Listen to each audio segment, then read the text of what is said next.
In today's video, we dive into the most horrific deaths caused by pranks, from fake shark fins that triggered deadly panic at crowded lake docks, to rubber snakes dropped from ceiling panels that sent workers plummeting 12 feet onto concrete floors. It was September 9th, 2017, when evening temperatures in Scottsdale, Arizona reached 84 degrees under clear desert skies.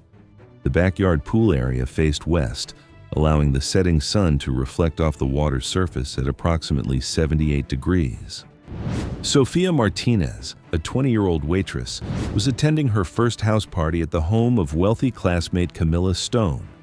Sofia worked part-time and had recently dropped out of community college. She was friendly, but had been focused on work and school. Several people at the party recognized her from her waitressing job and said hello. Sofia had a few close friends from work, though most couldn't make it to the party that night. Sofia had lost 30 pounds over the summer and was trying to reinvent herself with a new social group. She'd been invited by her co-worker Mia, who knew Camilla from high school. Sofia rarely went to parties and was nervous about being around so many popular students. Sofia had been working double shifts at the restaurant for the past month, trying to catch up on overdue bills. Her rent payment was 3 days late, and her landlord had already called twice about the missing money. That Saturday evening, a group of popular girls approached Sofia near the pool. Camilla Stone, Kendall Pierce, and Skylar Quinn were all known for their social media presence and had thousands of followers. They had been drinking and were looking for entertainment. Camilla told Sofia they were playing a game where someone had to retrieve a phone that had been accidentally dropped in the deep end of the pool. She claimed it was an expensive iPhone and offered Sofia $200 to dive down and get it. Sofia wanted to impress the group and needed the money for rent. She did not mention that she was not a strong swimmer and had always been afraid of deep water. The pool was 12 feet deep on that end, with no ladder nearby. Kendall showed Sofia what looked like a phone at the bottom of the pool. The object was clearly visible through the clear water and appeared to be a black iPhone case. Skylar encouraged Sofia, saying it would only take a few seconds to grab it. Sofia agreed to try. She took off her shoes and jumped into the deep end, while the three girls watched and filmed with their phones. The party music was loud, and most other guests were inside the house or on the other side of the yard. Sofia dove down toward the object and grabbed it, quickly realizing it was not a real phone. Someone had attached weights to a fake phone case to make it sink. As she turned to surface, she became disoriented and began to panic. The pool lights made it difficult to see clearly underwater, and Sofia could not tell which direction was up. She began to struggle and swallow water as her swimming skills failed her in the deep end. Camilla, Kendall, and Skylar continued filming, not recognizing that Sofia was in distress until she stopped moving near the bottom of the pool. The party music was too loud for anyone else to hear splashing or calls for help. It took nearly 90 seconds before someone noticed Sofia floating face down in the water and realized something was wrong. By the time other party guests pulled Sofia from the pool and called 911, she had been underwater too long. Paramedics arrived within 8 minutes, but could not revive her. Sofia was pronounced dead from drowning. The fake phone was found clutched in Sofia's hand when her body was recovered. Camilla, Kendall, and Skylar initially denied involvement, but video recovered from their phones documented the prank and Sofia's dive. Police questioned the three girls separately, and they eventually admitted to the prank. The district attorney's office reviewed the case, but ultimately declined to file criminal charges, citing insufficient evidence of intent. Camilla's parents faced a civil lawsuit from Sofia's family for the wrongful death that occurred on their property. It was April 18, 2018, in a small college town in the Midwest just after sunset. Classes were winding down for the semester. Students moved between houses and restaurants, celebrating birthdays and the end of exams. Nothing about the evening stood out. The birthday was for Ethan Morales, 21 years old, a junior majoring in communications. He worked part-time at an electronics store and talked about getting into media work after graduation. Friends described him as easygoing and trusting. He usually went along with ideas instead of planning them. The group met at an off-campus house after dinner. Music played. Phones were out. Someone suggested copying prank videos they had seen online. Fake kidnappings meant to scare someone briefly, then reveal the joke. In the videos, nothing went wrong. They agreed it would last less than a minute. Ethan was chosen because it was his birthday and because he trusted everyone there. The car belonged to one of the friends, an older four-door sedan that had changed hands among students. The trunk latch had a history of sticking and sometimes needed multiple pulls to open. The car did not have an internal trunk release. Everyone knew the latch was unreliable, but no one checked it. Just before 8:30 p.m., Ethan stepped outside with two friends, laughing at something on his phone. The others followed. When they grabbed him, he laughed and resisted lightly, assuming it was part of the joke. Someone filmed from nearby. They lifted him into the trunk feet first. He was still laughing when the lid came down. The trunk closed harder than expected. Inside the latch, the mechanism jammed. No one noticed. The group got into the car and started driving, planning to stop briefly at another house before ending the prank.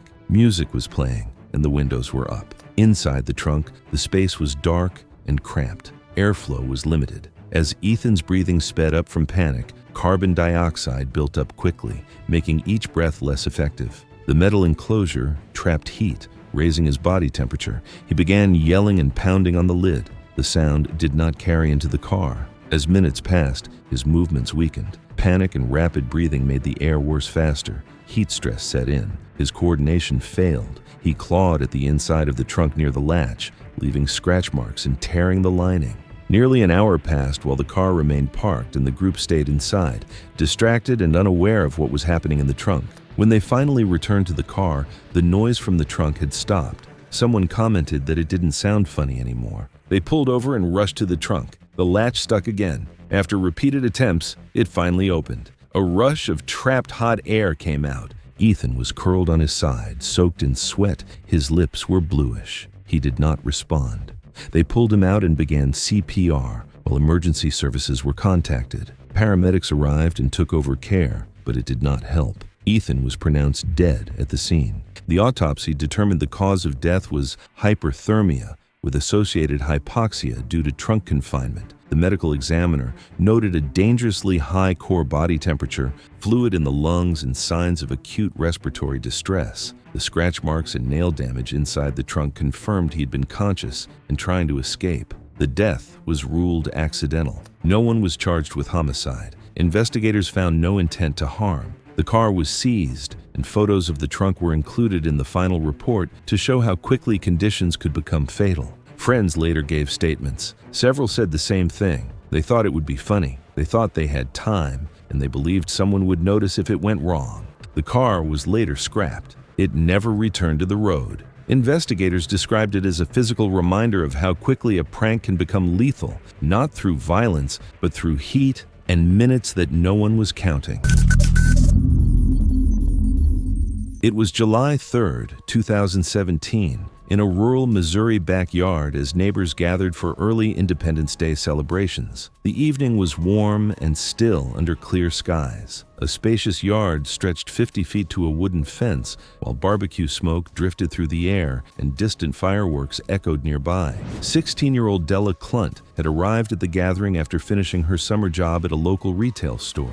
Known for her quiet demeanor and compliant nature, Della often found herself going along with whatever activities her peers suggested. She rarely spoke up in group settings and had developed a reputation among her friends as someone who wouldn't cause trouble or resist their ideas. This evening, she was looking forward to a relaxed celebration before the main holiday events. Several older teenagers had brought an assortment of consumer fireworks to the gathering, planning to test a few items before the next day's larger display. The group had spread out across the yard, with some examining the various devices while others prepared food and drinks. Adult supervision was notably absent from the immediate area where the fireworks were being handled. One of the older teens had spent time earlier that day modifying a small consumer firework, carefully inserting it into a section of rigid PVC pipe and sealing the ends with layers of tape to resemble a harmless plastic dart. The disguised device looked convincingly innocent, with its explosive components completely hidden beneath the decorative materials. The rigid pipe casing transformed the firework into a confined explosive, concentrating the blast force in a single direction. The teen had practiced the presentation to make make it seem authentic. When Della was called over to participate in what was described as a simple game, she approached without hesitation. The older teen explained that she needed to press the dart-like object against the wooden fence, assuring her that it was completely safe and inert. The device felt light in her hands, and nothing about its appearance suggested any danger. Following the instructions she had been given,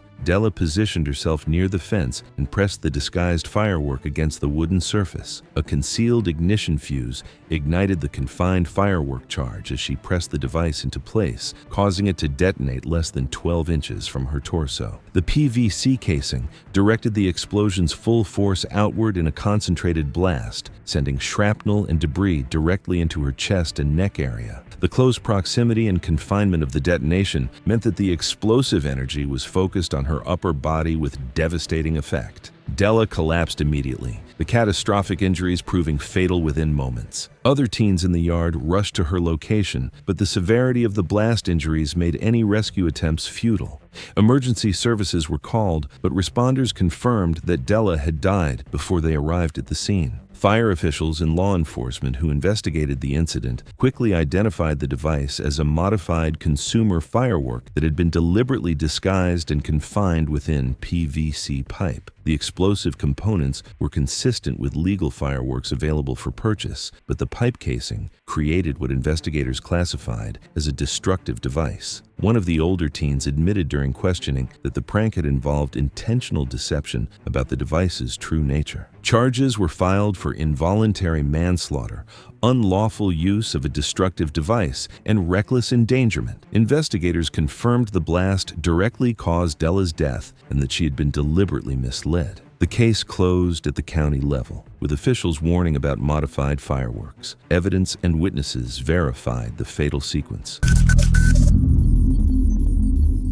It was July 22, 2018, at Riverside Park in Riverside, California. Families filled the picnic area that afternoon as summer heat settled over the open concrete walkways and shaded benches. Andrew Nguyen, a 17-year-old high school junior, was deeply interested in chemistry and rocketry. He was part of the school's science club and had several friends who shared his interests in chemistry. While some students found his enthusiasm intense, many respected his knowledge and often asked for help with science homework. Andrew lived in a small apartment with his parents, who both worked at a local electronics factory. They left for work before Andrew woke up and came home after he went to bed most days. Andrew spent most of his time alone, reading about chemistry and watching educational videos online. His dream was to study chemical engineering in college, but his parents could not afford tuition. That afternoon, Andrew was approached by Hunter Miller, a senior from his school who had never spoken to him before. Hunter was known for running a small YouTube channel focused on attention-grabbing stunts and experiments with just over 5,000 subscribers. He was actively looking for new content that could revive his declining view counts. Hunter told Andrew they were filming a science experiment video and needed his help. They said they had heard he was really smart with chemistry and wanted him to be in their video. Andrew had never been asked to participate in anything like this before. Hunter's recent videos had been drawing fewer views, and he had been studying other channels that regained attention by pushing increasingly risky experiments. He approached Andrew with the idea of filming a bottle-based science demonstration using common household materials, presenting it as educational content. Hunter emphasized that Andrew's explanations would make the video credible and interesting, repeatedly pointing out how knowledgeable he sounded on camera. The plan involved sealing reactive materials inside a 2-liter soda bottle to demonstrate pressure buildup. Andrew cautioned early on that certain combinations could become dangerous if confined. He explained that gas production inside a sealed container could escalate rapidly and unpredictably. Hunter acknowledged the warnings but minimized the risk, encouraging Andrew to continue while adjusting the setup to make the reaction more visually impressive. As the experiment progressed, Andrew became increasingly uneasy. The bottle began warming faster than expected, and faint hissing noises emerged from the cap area. Andrew recognized these signs as indicators of dangerous pressure accumulation and suggested stopping the reaction. Hunter dismissed the concern, Telling Andrew the buildup was exactly what made the demonstration interesting and urging him to proceed. Andrew attempted to reduce the risk by handling the bottle carefully and trying to slow the reaction.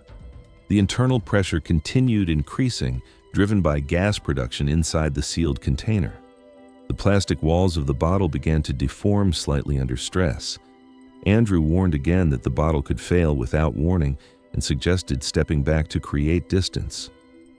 Hunter continued filming and encouraged Andrew to keep holding the bottle so the reaction would be clearly visible on camera. The pressure reached a critical point. Without further warning, the bottle ruptured violently in Andrew's hands. Plastic fragments and liquid were propelled outward at high speed. Andrew collapsed immediately. He suffered severe blunt force and penetrating injuries to his face, neck, and upper chest from the shrapnel. Blood pooled rapidly on the ground as he lost consciousness within seconds. Hunter froze momentarily before calling emergency services. Paramedics arrived within approximately 6 minutes and found Andrew unresponsive with catastrophic traumatic injuries consistent with a high-pressure container rupture. Despite resuscitation efforts, he was pronounced dead at the scene. The cause of death was determined to be fatal trauma resulting from the bottle explosion. Investigators later recovered deleted video footage from Hunter's phone, showing the setup and escalation of the experiment.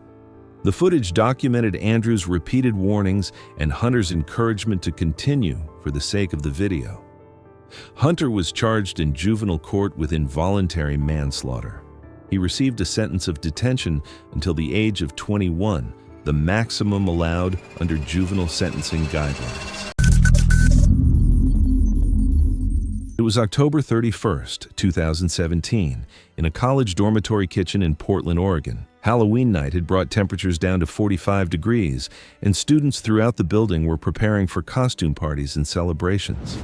Liam Gupta was 28 years old and working as a graduate student in chemistry while serving as a teaching assistant to pay for his studies. He was brilliant academically, but struggled with social situations and had never learned to read social cues properly. Liam lived alone in graduate housing and spent most of his time either in the laboratory or studying in his small apartment. He had never been invited to parties or social events during his years in college. He worked in the campus chemistry lab, which gave him access to various laboratory equipment and chemicals, including liquid nitrogen used for research experiments. Liam was known among the undergraduate students for being extremely knowledgeable about chemistry, but also for being awkward and eager to fit in with the younger crowd. The isolation had been particularly difficult for Liam during his graduate studies, as he watched other students form friendships while he remained focused solely on his research. That Halloween evening, 18-year-old Stephen Patel approached Liam about participating in a party video. Stephen was a popular undergraduate freshman who ran a social media account focused on viral challenges and stunts. He had been looking for new content that would attract views and had heard about Liam's access to laboratory materials. Stephen told Liam about a trending social media challenge where people created instant ice cream using liquid nitrogen. Stephen's account was competing with other freshmen for campus popularity, and he needed something dramatic to stand out. He had noticed Liam's eagerness to be included in social activities and saw an opportunity to exploit that desperation. Stephen had researched liquid nitrogen experiments online and thought he understood the safety requirements, though his knowledge was superficial and incomplete. Stephen convinced Liam to bring a small dewar flask of liquid nitrogen from the lab for a demonstration, assuring him it would be safe and that they would only use it for the ice cream video. The plan was to show how liquid nitrogen could instantly freeze cream and flavorings to create ice cream in seconds. Stephen set up his camera equipment in the dormitory kitchen while Liam prepared the liquid nitrogen in a metal container. As the video progressed, Stephen encouraged Liam to make the demonstration more dramatic and visually impressive. He suggested that Liam try the dragon breath effect, where a person briefly holds a small amount of liquid nitrogen in their mouth and exhales vapor, a stunt that had circulated online despite repeated safety warnings about its dangers. Liam was hesitant because he understood the extreme dangers of liquid nitrogen, an extremely cold cryogenic substance, but Stephen and several party guests pressured him, insisting it would be safe if done quickly. Liam reluctantly agreed, and attempted to demonstrate the stunt using a small amount of liquid nitrogen.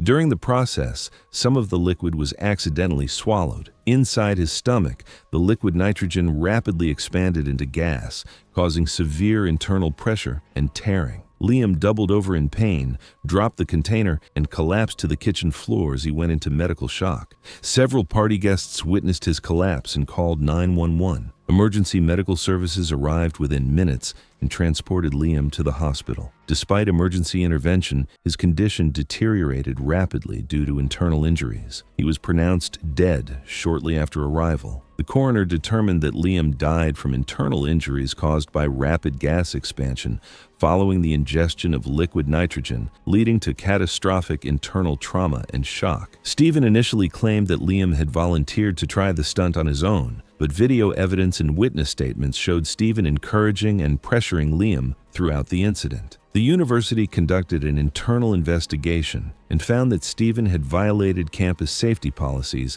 by encouraging the misuse of hazardous materials. Stephen was expelled from the university and charged with criminal negligence. The case was closed after Stephen accepted a plea deal for reckless endangerment and received probation and community service. The chemistry department implemented stricter controls on laboratory chemical access and mandatory safety training for all students. It was March 6, 2018, inside a commercial office building under renovation in suburban Phoenix, Arizona. Only a few crews were working that morning. Power was on, lights were functioning, and security cameras recorded activity as required by the contractor's insurance policy. Aaron Ruiz was 39 years old. He had worked as an electrical installer for nearly 15 years, most of that time on commercial jobs. Co-workers described him as careful and methodical. He followed written task lists, double-checked measurements, and avoided unnecessary risks. He rarely joked on the job and preferred to work without distractions. Aaron had 2 children in elementary school and regularly volunteered for overtime shifts. He was saving toward a down payment on a small house near his children's school. That morning, Aaron was assigned to install recessed ceiling lights in a finished hallway on the 3rd floor. The ceiling panels were already in place with pre-cut openings for wiring and fixture housings. The work required steady positioning beneath each opening while connecting wires and securing the light canister. Aaron used a standard fiberglass A-frame ladder rated for commercial use. It was placed on bare concrete flooring and fully opened, with the spreader bars locked. Before climbing, he tested the ladder's stability and adjusted its position to sit level. The ladder did not move when weight was applied. Aaron worked alone in the hallway, with other crews operating in adjacent sections. Several bays down the hall, another worker decided to play a joke. He had brought a rubber snake to the site earlier in the week and had shown it to co-workers during breaks. He believed it was harmless and assumed it would only cause a brief scare. Without telling anyone, he lifted a ceiling panel near Aaron's work area and placed the rubber snake loosely on top of the panel, directly above where Aaron was standing. The snake was not secured. No supervisor was present, and no warning was given. Security footage later showed the placement clearly. The worker left the area immediately after setting it in place. Aaron continued working, unaware.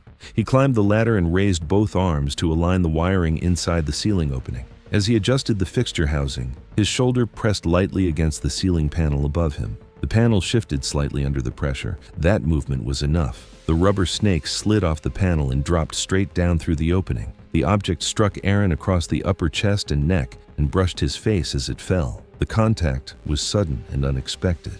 Aaron reacted reflexively. His upper body snapped backward before he could process what he was seeing. This startled response happened without conscious thought. As Aaron recoiled, his weight shifted sharply toward the rear of the ladder. One ladder leg lost friction against the concrete and slid outward. The ladder tipped sideways. Aaron reached instinctively, but there was no stable surface to grab. The ladder collapsed before he could regain balance. Aaron fell backward from a height of approximately 12 feet. His head struck the concrete floor first. There was no attempt to brace the fall. The impact was severe and immediate. His body followed, landing beside the ladder as it clattered across the floor.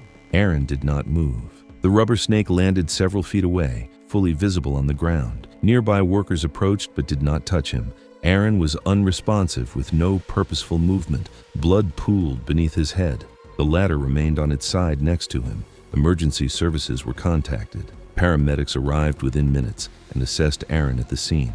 His injuries were catastrophic and incompatible with survival. He was pronounced dead at the site. The work area was shut down and police secured the hallway. Supervisors reviewed security footage later that day. The recording showed the prank being set up, the moment the snake fell, Aaron's immediate reaction, and the fall itself. There was no dispute about the sequence of events. An autopsy confirmed the cause of death as a skull fracture with massive brain hemorrhage. Medical examiners stated the injury would have caused rapid loss of consciousness and death almost immediately. There were no defensive injuries and no underlying medical conditions that contributed. Investigators ruled the death an accidental workplace fatality, identifying the prank as the direct cause of the fall. The worker who placed the snake admitted responsibility and stated he did not believe anyone could be seriously hurt. There was no evidence of malicious intent, but the action was identified as the direct cause of the fall. The company terminated the worker the same day. Safety regulators cited violations related to unsafe conduct and failure to enforce prank-free work practices. Updated training materials explicitly prohibited practical jokes in active work areas. The renovation resumed several weeks later. The hallway was completed and reopened. No markings indicated what had happened there. The security footage remains part of safety training materials. It shows a routine task, a sudden startle response, and a fall that left no opportunity for recovery. It was October 15th, 2013, at a mid-rise apartment complex in Tampa, Florida. The building was quiet that evening, with residents returning home and elevators moving steadily between floors. Inside one of the towers, a traction elevator operated normally, its service panel and ceiling hatch accessible behind locked compartments. One of the residents was Renee Calloway, 28 years old, who worked as a dental hygienist at a local oral surgery practice. Her job focused on routine periodontal care and helping anxious patients remain calm during procedures. She was known for speaking softly and guiding people through controlled breathing when they felt overwhelmed. Outside of work, she practiced yoga several times a week and kept a steady routine. She had never been diagnosed with heart disease. She had mentioned to her roommate that tight elevator spaces made her uneasy, and she often chose the stairs instead. There was no documented cardiac condition in her medical history before that night. Her friends, Jake and Lisa, decided to stage a Halloween-themed scare for social media inside the apartment elevator. Jake had obtained a service key that allowed temporary inspection mode access, which lets maintenance staff stop and move the car at slow speed. They believed they could halt the elevator briefly between floors, create a sudden fright for the camera, and then restore it to normal operation within minutes. The elevator cabin measured roughly 6 feet by 4 feet, with mirrored panels and a fixed overhead camera tied to the building's security system. Before the prank began, they recorded their setup using a second device, positioning themselves and testing the service controls. At 9:23 p.m., Jake switched the elevator into inspection mode and stopped it between the 6th and 7th floors. The car came to rest smoothly inside the shaft without tilting. The fluorescent lights stayed on, and the ventilation fan continued humming. Renee had entered the elevator moments earlier, unaware of the plan.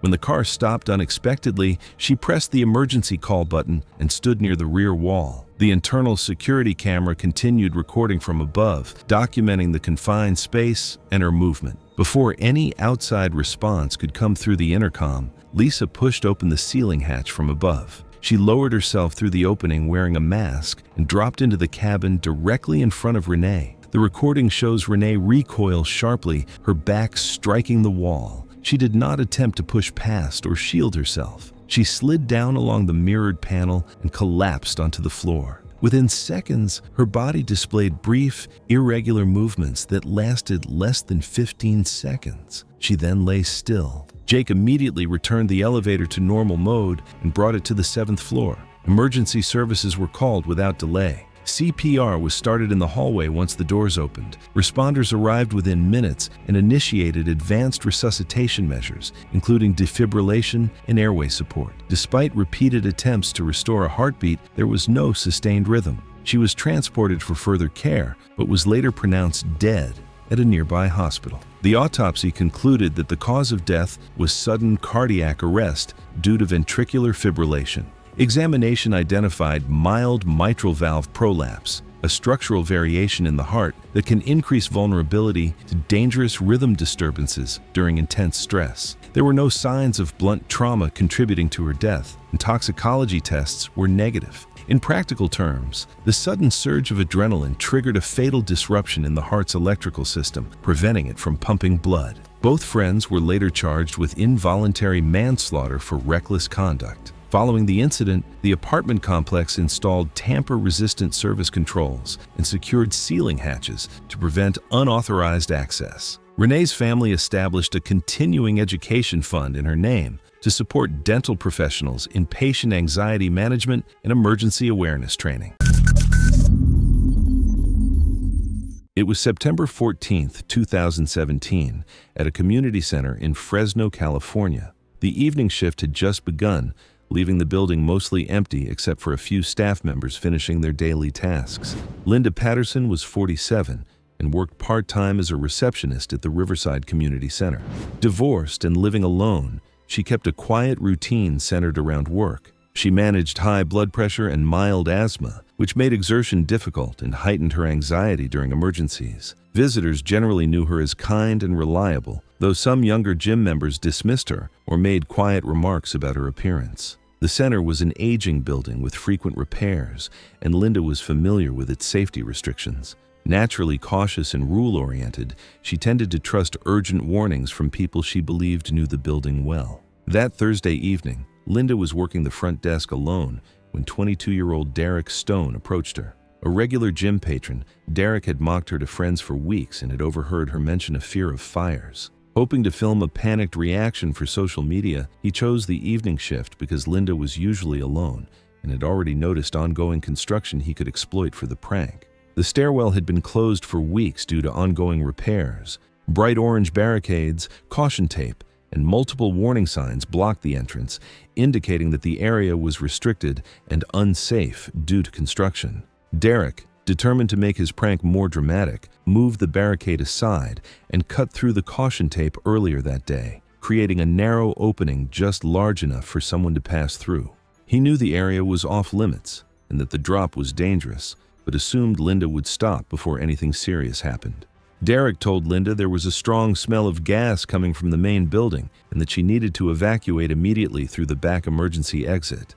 He claimed the front doors had been sealed by the fire department and that everyone else had already left through the rear of the building. Derek spoke with urgency and authority, making Linda believe there was a real emergency. He even held his shirt over his nose to make the gas leak seem more convincing. Linda trusted Derek's warning and quickly gathered her purse and keys. Derek led her toward the back of the building, directing her to the barricaded stairwell. The warning signs and tape were still visible, but in her panic, Linda followed Derek through the opening he had created. Derek watched as Linda hurried into the dimly lit stairwell, then stepped back to film her reaction. Linda rushed down the stairs, believing she was escaping a gas leak. Her breathing was already labored from her asthma and the stress of the situation. As she reached the landing, she stepped onto a section of unfinished flooring that had been temporarily covered with plywood. The board shifted under her weight and gave way, sending her falling 12 feet onto the concrete below. The impact was severe, and Linda's screams echoed through the empty building.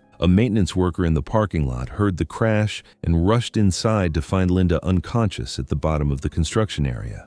Derek had fled immediately after realizing what happened. Linda died from internal injuries and rapid blood loss caused by the fall before emergency services could arrive. The coroner's report listed the cause of death as blunt force trauma to the chest and abdomen, with rapid hemorrhage as the primary fatal event. Police reviewed security footage and quickly identified Derek as the person who had tampered with the barricades and led Linda into the restricted area. He was arrested and charged with involuntary manslaughter, reckless endangerment, and criminal trespass. Derek pleaded guilty to all charges and was sentenced to 5 years in state prison.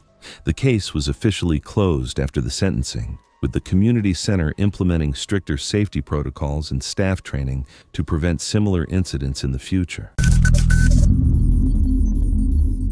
It was February 12, 2016. And the narrow hallway of a 3-bedroom apartment in Denver, Colorado lay dimly lit in the evening hours. A single overhead bulb had burned out weeks earlier, leaving only the ambient glow from nearby rooms to illuminate the cramped passage. The carpeted floor showed the wear patterns of daily foot traffic, and the walls bore the typical scuff marks of furniture being moved through the tight space. 31-year-old Vancy Drubb had spent another long day processing paperwork at a downtown office building, her meticulous nature making her invaluable for organizing and maintaining detailed records. Known among her roommates for her obsessive cleanliness and inability to tolerate even minor clutter, Vancy had developed a reputation for immediately addressing any mess she encountered. Her physical fitness routine and active lifestyle kept her in excellent shape, though her perfectionist tendencies sometimes created tension in the shared living space. Earlier that evening, her roommates, frustrated with Vancy's constant complaints about housekeeping, had planned what they considered a harmless hidden camera prank inspired by viral tripline videos.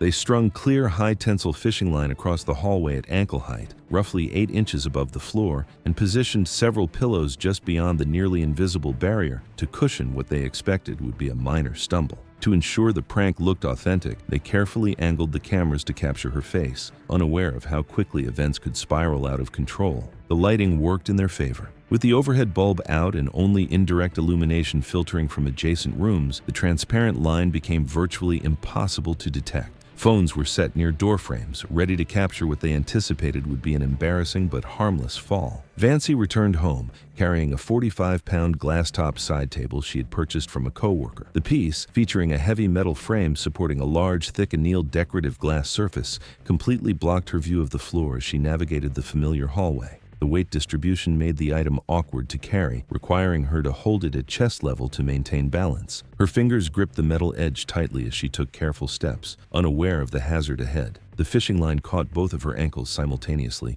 creating sudden forward momentum that she could not control. The table struck the floor edge first with tremendous force, and the glass shattered violently against the metal frame. Instead of the soft landing her roommates had planned, Vancy fell directly onto the broken panel. As the table struck the floor, the annealed glass shattered, leaving a large, jagged section partially upright. Vancy fell forward onto the broken panel, and a sharp edge penetrated near her collarbone, severing major blood vessels in her neck and upper chest. Heavy arterial bleeding began immediately, creating a rapidly expanding pool on the hallway carpet. Her roommates, initially assuming she was exaggerating as part of the staged reaction, hesitated for several crucial seconds before realizing the severity of the situation. They attempted to apply pressure using towels and clothing, but the location and depth of the wound made effective compression nearly impossible. The bleeding continued at an alarming rate, and Vancy's responses became increasingly weak and incoherent. Emergency responders arrived to find no detectable pulse despite their rapid response time. The medical examiner determined that death resulted from catastrophic exsanguination due to penetrating glass trauma. Investigators documented the deliberate placement of the trip hazard and noted that the fishing line remained intact and properly positioned, confirming the intentional nature of the setup. The roommates faced local charges for negligent endangerment, though the death was ultimately classified as accidental traumatic injury directly caused by the prank. The case showed how a simple prank could turn fatal under the wrong conditions. Investigators noted that the roommates failed to account for how carrying a heavy object could dramatically increase the risk posed by the trip line.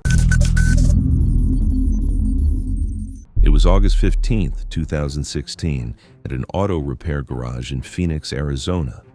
By late afternoon, the shop had emptied, leaving only residual heat trapped inside the concrete workspace. Kyle Ramirez was 22 years old and had been working at the garage for just under a year. He handled basic detailing and cleanup tasks and was still learning the workflow of the body shop. Co-workers described him as quiet and cooperative, someone who avoided conflict and usually went along with suggestions from others. He rarely stayed late after shifts and did not socialize much with the rest of the crew. That Tuesday afternoon, Carlos Mendez approached Kyle during lunch. Carlos was in his early 20s and worked in the body shop section. He was known for filming short videos at work and posting them online, often experimenting with materials around the garage for attention. Carlos showed Kyle a short video of a white facial mask being peeled away in one piece to reveal smooth skin underneath. Carlos framed the idea as a harmless prank video. He told Kyle it would make a good birthday surprise video for someone Kyle had recently begun dating. Carlos claimed the product had been purchased online for $40 and insisted it was safe, describing it as similar to peel-off cosmetic masks sold in stores. Kyle was hesitant and said he wasn't interested in social media trends, but Carlos continued to downplay the risk and emphasized how simple it would be. After repeated reassurance, Kyle agreed to stay after closing. At 6 p.m., once the garage was empty, Carlos set up his phone on a tripod several feet away. Kyle tied a red bandana around his eyes and sat in a metal folding chair near the work area. Carlos brought out a small plastic container filled with a thick white paste and began applying it directly to Kyle's face. The substance felt cold at first as it was spread across his forehead, cheeks, and chin. Carlos then applied it around Kyle's nose and mouth, leaving only narrow gaps. Within several minutes, the paste began to warm and thicken. Kyle noticed it was becoming harder to breathe through his nose as the material stiffened and narrowed the openings. When he tried to breathe through his mouth, the paste had already started curing there as well, tightening across his lips and jaw. His breathing became shallow and strained. Carlos continued filming as Kyle stood up and tried pulling at the hardened material. His fingernails slid across the smooth surface without finding an edge. The compound had cured into overlapping layers that pressed tightly against his nose and mouth, severely restricting airflow. Kyle stumbled backward, knocking over a nearby toolbox and scattering tools across the floor.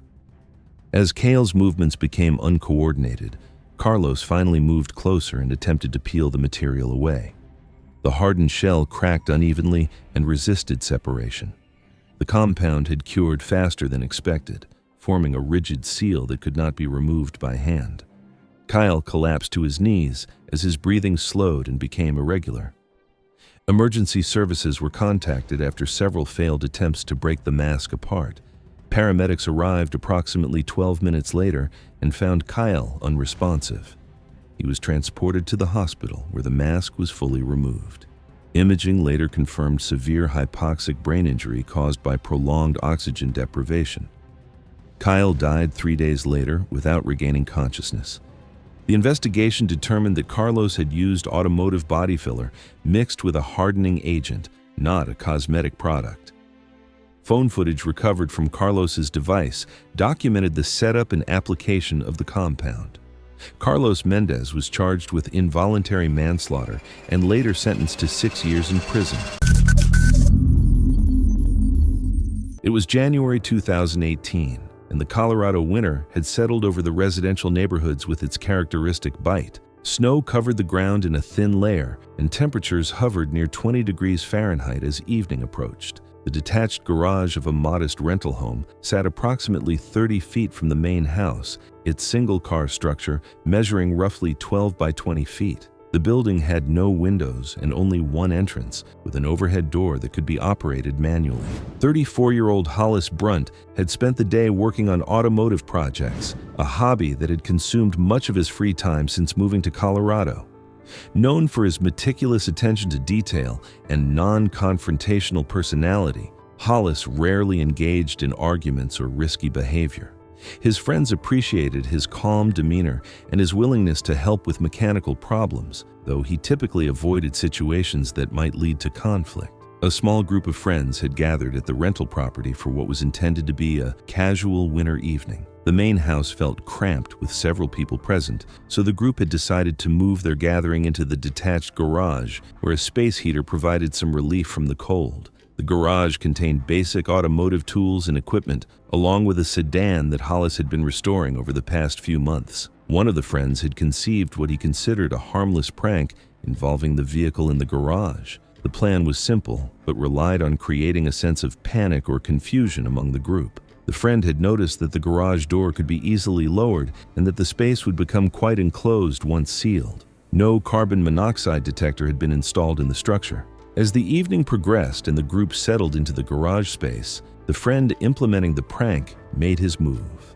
He started the sedan's engine while the others were distracted with conversation and activities. The sound of the engine running initially seemed normal, as Hollis often tested his restoration work during these gatherings. However, The friend then activated the garage door, lowering it completely to seal the space. The enclosed area, measuring approximately 240 square feet, began filling with exhaust fumes from the idling vehicle. The carbon monoxide produced by the engine had nowhere to escape and began accumulating rapidly in the confined space. Hollis remained seated near the vehicle, unaware of the developing danger. Carbon monoxide is odorless and colorless, making its presence undetectable without proper equipment. The gas rapidly accumulated in the enclosed garage, creating a lethal atmosphere that none of the occupants could identify through their senses. As the concentration of carbon monoxide increased, Hollis began experiencing the effects of oxygen deprivation. The gas binds to hemoglobin more readily than oxygen,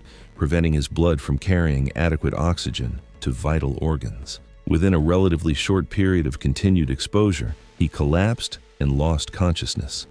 Other members of the group eventually realized something was wrong, but their own exposure to the toxic fumes had begun affecting their judgment and reaction times. By the time they managed to raise the garage door and shut off the vehicle, Hollis had already succumbed to carbon monoxide poisoning. Emergency responders arrived after being called by neighbors who had noticed the commotion, but Hollis was pronounced dead at the scene. Fire officials immediately identified the cause as carbon monoxide poisoning resulting from vehicle exhaust in an enclosed space. The investigation revealed that the garage door had been intentionally lowered while the vehicle was running, creating the deadly conditions. Witnesses confirmed that the engine had been started as part of a planned prank, though the friend responsible claimed he had not understood the potential consequences. Local authorities filed charges for reckless endangerment and negligent homicide. The case highlighted the extreme dangers of running vehicles in enclosed spaces and the rapid onset of carbon monoxide poisoning in such environments. It was June 9, 2016, and the rural roads outside Tulsa, Oklahoma stretched through rolling farmland under the intense heat of an early summer morning. The temperature had already climbed past 80 degrees, with humidity that made the air feel thick and oppressive. Scattered mailboxes lined the gravel and asphalt routes, marking the entrances to properties separated by hundreds of yards of pasture and woodland. The isolation that made this area attractive to residents seeking privacy also meant that help could be far away when emergencies arose, and passing motorists were few and far between. 38-year-old Roderick Jant had been delivering mail along these same routes for over a decade, developing a reputation among rural residents for his reliability and consistent service. His methodical approach to the job meant that customers could set their clocks by his arrival times, and his familiarity with the area allowed him to navigate efficiently between widely spaced addresses. The physical demands of the work kept him in good shape, though the summer heat made the long days increasingly challenging, and the quiet of the morning offered little distraction from the isolated rhythm of his route. Earlier that week, a local resident had captured a western diamondback rattlesnake that had been spotted near their property. Rather than relocating the animal safely, they decided to use it as the centerpiece of an elaborate prank targeting a friend who lived further down the route. The plan involved placing the snake inside the friend's mailbox, expecting to capture their terrified reaction when they discovered the unwelcome surprise. The prankster placed the snake loose inside the standard metal mailbox without any containment or warning markers. The confined space and rising temperature inside the metal enclosure increased the animal's stress and defensive behavior significantly. Western diamondbacks are naturally aggressive when cornered, and the hot, cramped environment made the snake particularly volatile and ready to strike at any perceived threat, its rattling tail a constant warning sign that went unnoticed by anyone outside. What the prankster failed to consider was the timing of regular mail delivery. Their intended target typically checked their mail in the evening, but Roderick's route brought him to that address during the late morning hours when the metal mailbox had already begun heating up under the direct sunlight, turning the enclosure into a sweltering trap. Roderick approached the mailbox from his delivery vehicle, following his standard routine of opening the door while remaining partially seated. The moment he lifted the metal lid, the agitated rattlesnake struck immediately, sinking its fangs into his forearm near the wrist. The bite delivered a substantial dose of hemotoxic venom directly into his bloodstream. The initial pain was intense and immediate, followed rapidly by swelling that spread up his arm. Tissue necrosis and internal bleeding began to set in, while the venom's disruption of coagulation gradually caused systemic hemorrhaging. Roderick lost coordination as the toxins affected his circulation, and his delivery vehicle rolled slowly forward into the roadside ditch when his foot slipped from the brake pedal. He managed to exit the vehicle but began deteriorating over the next hour. As hemorrhagic shock and organ stress progressed, the pain and swelling intensifying with every passing minute. The remote location meant that no immediate help was available, and his radio calls for assistance went unanswered due to poor signal coverage in the area. By the time emergency responders arrived approximately 18 minutes after the initial bite, Roderick was in severe shock.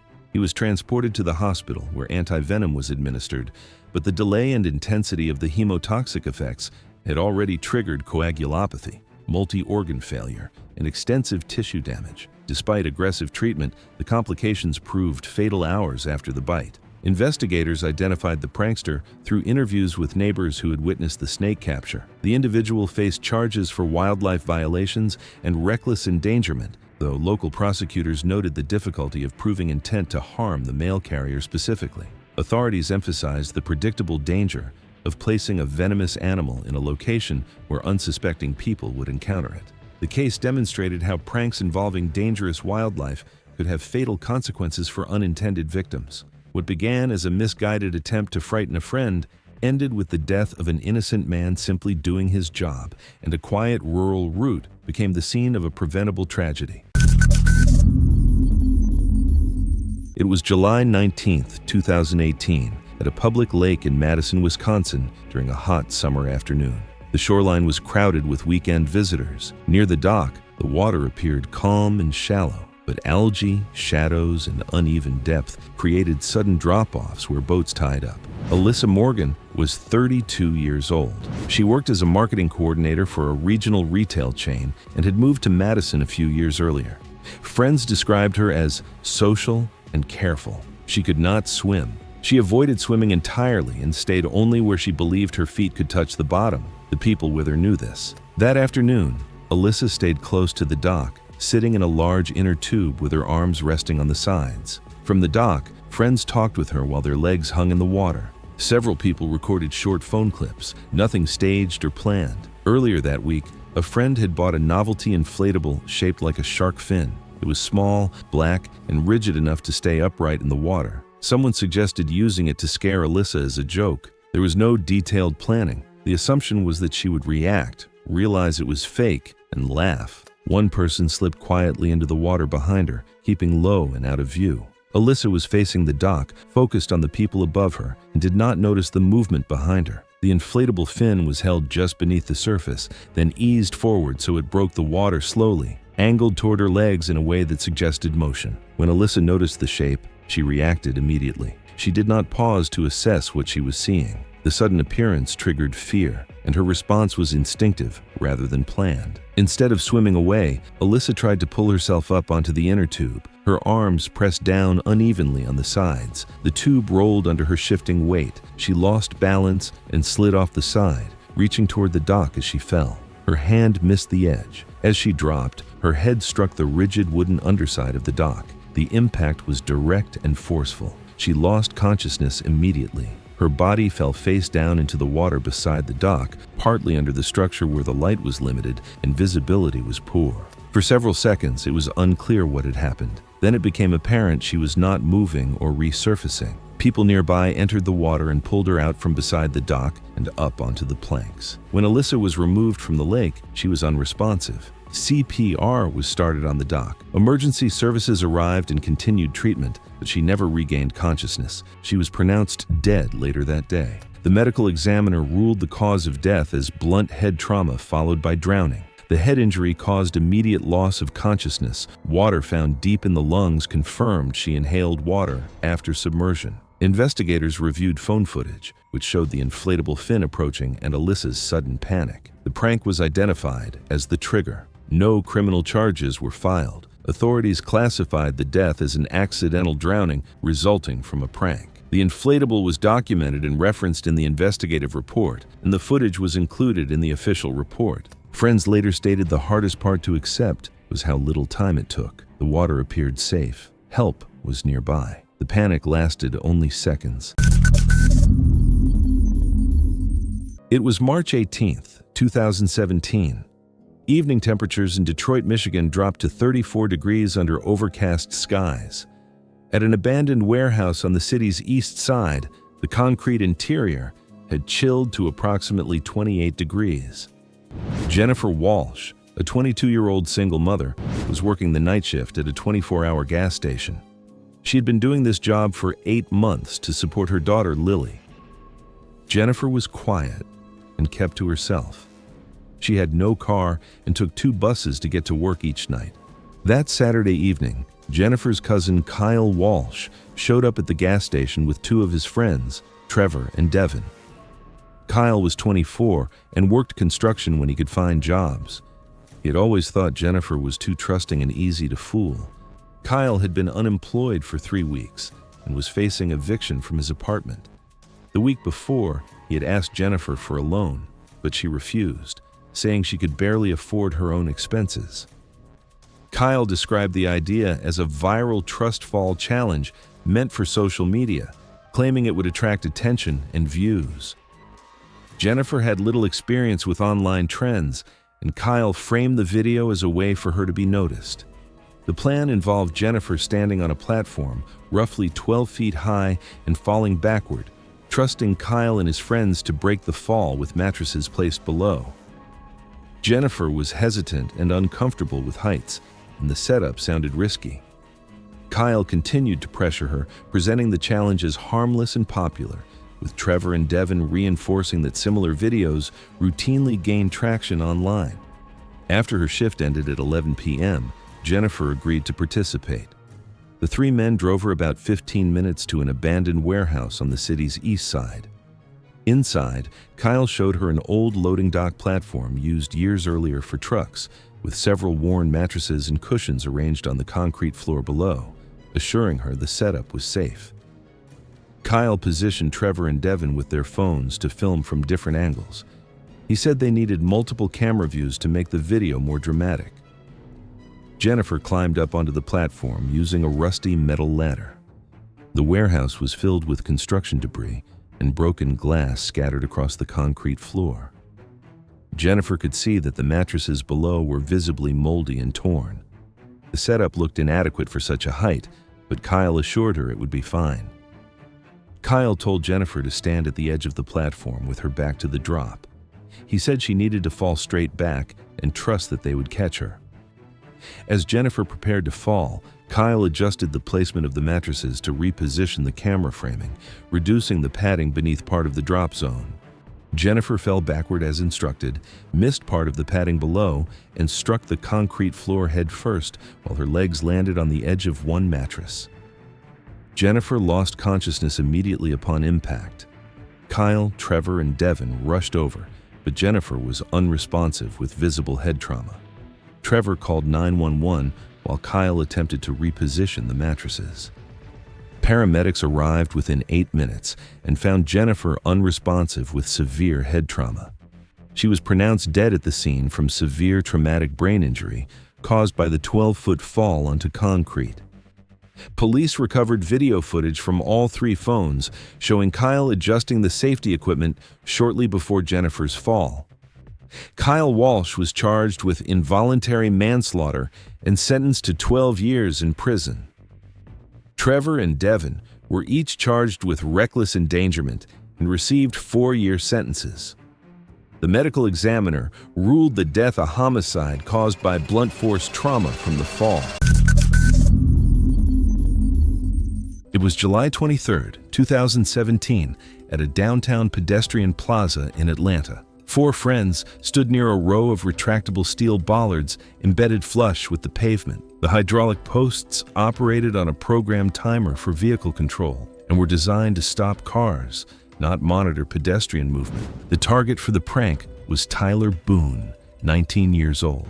Tyler worked as an HVAC apprentice and was in his 2nd year of trade certification through a local technical program. He had practical experience around pneumatic systems, rooftop condensers, and low-pressure hydraulic lifts used for equipment servicing. Those systems functioned in controlled shop environments and at far lower force than municipal vehicle barriers. Outside of work, Tyler often joined his friends in filming short videos for social media. usually involving harmless stunts staged in public places. The retractable bollards were aligned across a restricted vehicle lane, each rising about 30 to 40 inches when activated by an underground hydraulic actuator designed to stop vehicles. The system operated on a programmed schedule, lifting in a steady 3 to 5 second cycle rather than reacting to pedestrian movement. The prank was simple. Film Tyler dancing over one of the retracted bollard housings for a short clip.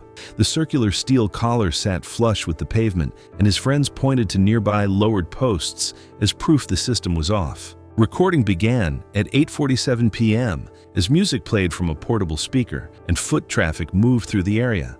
Security cameras covered the lane, while repeated announcements instructed pedestrians to clear the zone ahead of the 8:50 p.m. lift cycle. The warnings blended into the surrounding noise, and Tyler stayed positioned directly above the concealed post as the final minute passed. At approximately 8:50 p.m., the hydraulic system activated beneath the surface. The steel bollard began rising vertically in a steady, controlled motion. Within seconds, the rounded top made contact beneath Tyler's pelvis. The upward force did not pause. These barriers are engineered to resist the momentum of multi-ton vehicles, and the mechanism did not reverse when encountering body weight. As the post continued extending, it drove upward with mechanical consistency. The initial contact forced Tyler's hips upward. His center of gravity shifted backward as the steel column rose between his legs. His feet lost stable contact with the pavement, and his torso tilted beyond balance. The upward motion continued to full height, lifting him several feet off the ground before he rotated clear of the post. When the bollard locked into its extended position, Tyler's body fell away from it. He dropped head first onto the concrete surface several feet from the activation point. The impact was immediate and forceful. Witnesses nearby reported that he did not respond after striking the pavement. Emergency services were contacted without delay. Responders arrived within minutes and transported him for medical treatment, but he was later pronounced dead. The medical examiner determined the cause of death to be multiple blunt force trauma. The upward strike fractured the pelvic ring and damaged major blood vessels in the lower abdomen, resulting in rapid internal bleeding. The secondary head impact caused a severe skull fracture and traumatic brain injury. Either injury alone posed a grave threat. Together, they were fatal within a short period. The sequence had been recorded twice, first on a mobile phone documenting the prank setup, and second through the plaza's security system, which captured the programmed activation and impact. The recordings established the timeline from preparation to lift cycle. Tyler's friends were later charged under state reckless conduct laws. In response, city officials reviewed safety markings, expanded audible alerts, and increased visual warnings around automated bollard zones in areas with heavy pedestrian traffic. It was December 3, 2018, in a quiet suburban neighborhood in Indianapolis, Indiana. The winter afternoon was cold and gray, with temperatures hovering around 28 degrees Fahrenheit as daylight faded. Most residents were indoors and the streets were calm as mail delivery continued on schedule. Jonathan Miller was 36 years old and had been working as a postal carrier for just 3 months. After losing his previous office job earlier that year, he had taken the position out of necessity and was still adjusting to the physical demands of the route. Jonathan lived alone and was recovering emotionally from a recent divorce, trying to rebuild his routine and sense of stability. He approached his work carefully and methodically, determined to avoid mistakes and prove himself dependable. Residents along his route generally recognized Jonathan as polite and reserved. He followed the same path each day, keeping to a predictable schedule that helped him manage the workload. Though some younger residents found his seriousness dull, many homeowners appreciated his consistency, especially during winter when missed deliveries were common. One of those younger residents was Austin, a 17-year-old high school senior who lived nearby and was home during winter break. Bored and restless, Austin had spent several afternoons watching Jonathan's route from his front window.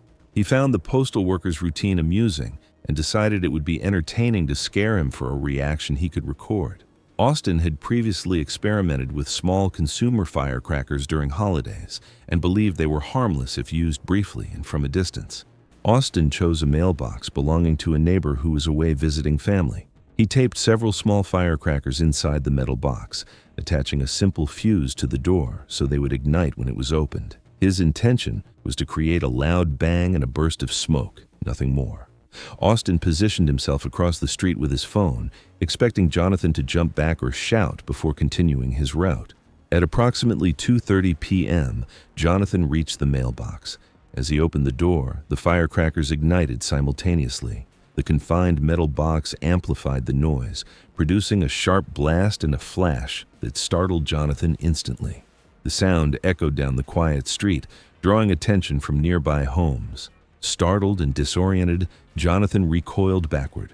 His foot slipped on a thin patch of ice that had formed on the edge of the sidewalk near the curb. Unable to regain his balance, he fell hard, striking the back of his head against the concrete and landing awkwardly on his side. His mail satchel twisted beneath him as he collapsed. Several residents rushed outside after hearing the explosion. They found Jonathan lying motionless on the sidewalk, bleeding from a head wound. Austin stood frozen across the street, realizing the prank had gone wrong. He did not approach and fled moments later, leaving the phone behind near the curb. Emergency services were called immediately by nearby residents. Paramedics arrived within minutes and found Jonathan unconscious with a severe head injury. He was stabilized at the scene and transported to the hospital, but his condition deteriorated rapidly during transit. Despite continued resuscitation efforts, Jonathan was pronounced dead shortly after arrival. The coroner later determined that Jonathan died from blunt force head trauma sustained during the fall. The report concluded that the mailbox explosion itself was non-lethal, but the sudden blast caused a startle response that led directly to the loss of balance and fatal impact. Investigators classified the death as accidental, with the prank identified as the initiating factor. Police recovered a mobile phone left near the scene containing footage of the mailbox detonation. Additional firecrackers were found during a search of Austin's home. Austin admitted to setting up the prank, stating he believed it would only cause a loud noise. He was charged with reckless homicide and reckless endangerment in juvenile court, later pleading guilty. The case was closed after sentencing, and local authorities issued renewed safety warnings regarding prank-related hazards. It was June 2015, and the Arizona evening heat was beginning to fade as residents of a mid-sized apartment complex sought relief from the day's scorching temperatures. The community pool area was illuminated by overhead lighting that cast rippling reflections across the water's surface. The rectangular pool measured approximately 25 feet in width and stretched 40 feet in length, with a maximum depth of 8 feet at the deep end. No lifeguard was on duty during evening hours, as was typical for residential facilities. The pool's drainage system predated modern safety requirements, relying on a single main drain rather than the dual drain configuration that would later become mandatory. 22-year-old Gentry Vess had just completed his shift working for a local delivery service, spending most of the day navigating the desert heat in an unair-conditioned vehicle. Known for his athletic build and competitive nature, Gentry was a confident swimmer who had grown up around pools and lakes. His friends often remarked on his willingness to take on physical challenges. Two of Gentry's friends had arrived at the pool area earlier that evening. The trio had developed a pattern of creating informal competitions during their pool visits, often involving breath-holding contests or diving challenges. Tonight, they had conceived what they believed would be an entertaining prank involving the pool's drainage system. Earlier that day, the two friends had noticed that the pool's main drain cover could be loosened with minimal effort. The circular metal grate, located near the deepest section, had apparently worked loose over time due to inadequate maintenance. They discovered it could be completely removed, exposing the powerful suction opening beneath. The plan involved filming Gentry's reaction to what they described as an underwater suction effect. They assured him the experience would be harmless and that they had tested the setup thoroughly. The prank relied entirely on their false claims about safety measures and their ability to quickly resolve any complications. When Gentry arrived, his friends explained the challenge and encouraged him to dive toward the pool floor near the drain area. They positioned themselves with a phone to record the event, maintaining their assurances that everything was completely safe. Gentry dove toward the bottom as instructed, swimming directly toward the area where the drain cover had been secretly removed. As his body approached the exposed opening, the powerful suction created by the pool's circulation system immediately drew him against the drain. The force was far stronger than anyone had anticipated. Gentry's torso sealed against the opening, creating a powerful vacuum seal that the pool's pump system maintained with relentless pressure. His friends quickly realized their assumptions about the suction's strength had been catastrophically wrong. Attempts to pull Gentry away proved futile against the mechanical force of the circulation system. The suction held him firmly underwater, preventing him from reaching the surface for air. Within minutes, he lost consciousness due to oxygen deprivation while still trapped against the drain opening. Emergency responders arrived after being called by other residents who had heard the commotion, but Gentry was pronounced dead at the scene. The medical examiner confirmed that drowning was the cause of death, with the victim having been unable to break free from the suction force. Investigators discovered that the drain cover had been deliberately removed, exposing the full power of the pool's circulation system. Phone footage recovered from the scene documented the prank's planning and execution, clearly showing the intentional nature of the drain tampering. Local authorities filed charges related to tampering with pool safety equipment and reckless endangerment. The investigation revealed that the friends had severely underestimated the dangers associated with exposed pool drains. The apartment complex immediately implemented additional safety protocols and inspection procedures for all pool equipment. The case was resolved through local court proceedings, with officials emphasizing the lethal dangers of interfering with pool drainage systems. It was August 18, 2017, and a desert wash outside Flagstaff, Arizona sat under the late afternoon sun. The dry riverbed, shaped by years of seasonal flooding, was quiet, with only sparse vegetation along its edges.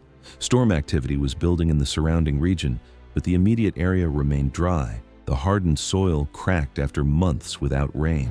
27-year-old Tabor Flynn adjusted his camera equipment as his friends moved around him, joking and checking live stream settings. A freelance content creator known for endurance challenges, Tabor had built a modest online following by willingly placing himself in uncomfortable but controlled situations. What he did not know was that the group's latest idea had quietly shifted from a planned stunt into something else entirely. The original pitch was a fake buried alive prank meant to frighten Tabor briefly before an immediate reveal. He was told the box would not be fully sealed and that the burial would remain shallow and short. Without informing him, the group later changed the plan, deciding to enclose the box completely and extend the time underground to capture a stronger reaction on camera. They built a plywood coffin reinforced with scrap lumber and added LED lights powered by a small battery pack. Despite appearing solid, the structure showed clear flaws, including thin panels, uneven seams, and poorly supported joints. Ventilation relied on a single 2-inch PVC pipe connected to a small battery-powered fan that was never tested under load. The wash was selected for privacy and visual effect. No one addressed its role as a runoff channel during monsoon season. Although the ground was dry, storm activity was developing elsewhere, a risk dismissed in favor of producing more convincing footage. As the sun dipped toward the western mountains, Tabor climbed into the box, believing the prank would end within minutes. The lid was sealed, and his friends shoveled between 18 and 24 inches of dirt on top, far more than he expected. At first, the ventilation system hummed steadily, and his voice came through the radio inside as he laughed nervously, assuming the reveal was imminent. 20 minutes in, rain began falling, but not from clouds overhead. Intense rainfall upstream sent muddy runoff racing toward the wash. Within minutes, dry soil above the coffin absorbed moisture, transforming into dense mud. Liquefaction dramatically increased hydrostatic pressure against the box. The added weight of waterlogged earth multiplied the load far beyond what the thin plywood could withstand. The ventilation pipe became the first failure point. Mud clogged the opening, choking airflow despite the fan before it stalled completely. Above, saturated soil compacted, pressing downward with hundreds of pounds of force. The lid bowed inward, seams separating as shifting mud stressed the weakened joints. Panic set in as the group struggled to dig through heavy clay-like mud clinging to their shovels. The coffin shifted beneath the pressure, and a critical seam cracked open, allowing slurry to seep inside. Trapped with no fresh air and increasing compression-limiting chest expansion, oxygen levels dropped rapidly. By the time the group exposed enough of the lid to pry it open, Tabor was unresponsive. Emergency responders were called as the situation deteriorated, but efforts to revive him at the scene were unsuccessful. The medical examiner ruled the death the result of compressive and positional asphyxia caused by restricted breathing after ventilation failed and the burial structure collapsed under saturated soil. Investigators cited unsafe planning, reliance on a single ventilation point, and the decision to stage the filming inside an active runoff channel during monsoon season. While evidence showed the burial conditions differed from what had been agreed upon beforehand, authorities determined there was insufficient proof of intent to cause serious harm. The death was classified as accidental. Several participants received citations for reckless endangerment and violations related to unsafe filming practices. No criminal charges were filed, though civil liability remained possible. The remote location that had been chosen for privacy contributed to delayed emergency access. What began as a prank intended for online footage ended as a fatal miscalculation shaped by poor judgment and environmental risk. It was April 16, 2018, just after sunrise, on a remote hiking trail in northern Arizona. The route followed a narrow sandstone ridge miles from the nearest road. Long stretches were exposed with steep drop-offs and no guardrails. Though dry, loose gravel lined the edge and shifted underfoot constantly there. Daniel Mercer was 27 years old. He worked as a junior video editor in Phoenix and spent much of his free time hiking and filming outdoor clips. He wasn't reckless by nature. Friends described him as careful and focused, especially when he had a camera in his hands. He liked documenting moments as they happened. That morning, Daniel was hiking with two longtime friends, Eric Lawson and Tyler Reed, both 28. The plan was simple: walk the ridge, film some scenery, and head back before midday. They carried no climbing gear. It was meant to be a casual hike. As they reached a narrower section of the trail, the drop to the right fell away sharply, broken by rock ledges below. The edge looked solid from a distance, but closer to the rim, the surface changed to loose stone over compacted sand. Daniel stopped several feet back and raised his camera, filming Eric as he stood closer to the edge. Earlier, Eric and Tyler had talked about scaring Daniel to get a reaction on camera. The idea was to fake a near slip, then step back and laugh. Eric wore a heavy backpack and planned to throw it over the edge to sell the moment, then stay where he was. Without warning, Eric shouted and tossed the backpack over the side. The pack disappeared quickly, bouncing off the rock before vanishing.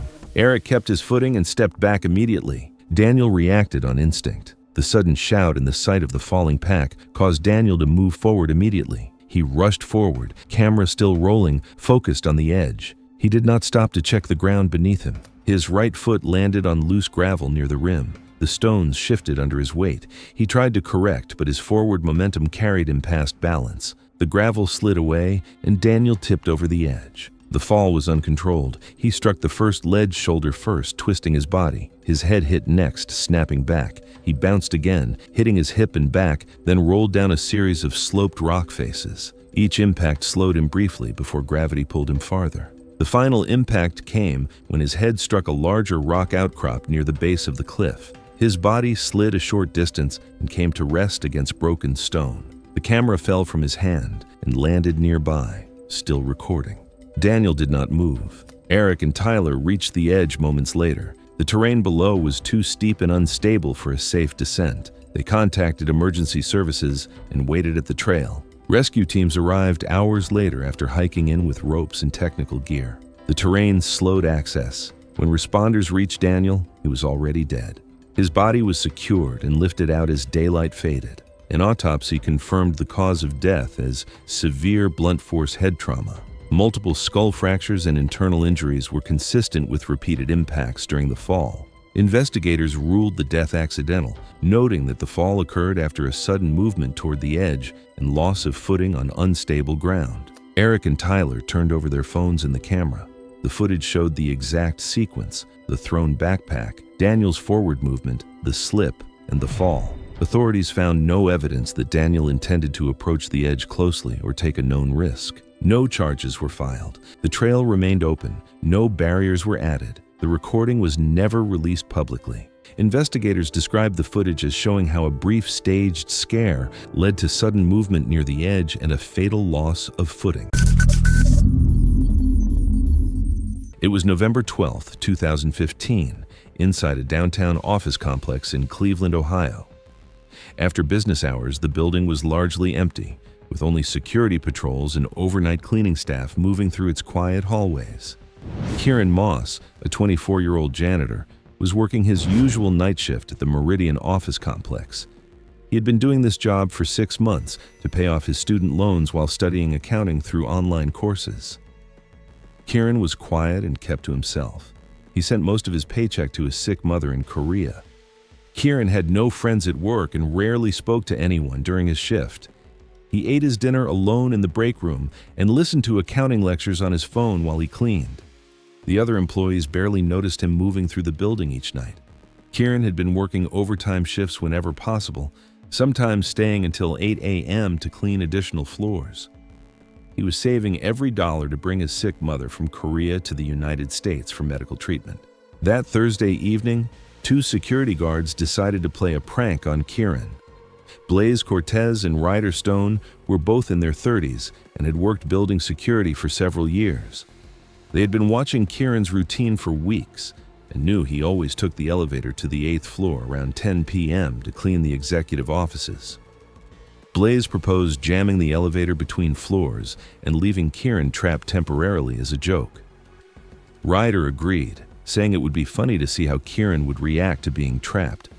They planned to use the emergency override panel to stop the elevator between the 8th and 9th floors, then come back later to rescue him and act like heroes. The building's elevator system was an older model with outdated safety protocols. Maintenance records later showed several top-of-car safety interlocks had been disabled during prior servicing and never restored. At 10:15 p.m., Kieran entered the elevator with his cleaning cart as usual. The guards waited until the elevator reached the 8th floor, then used their override access to stop it between floors.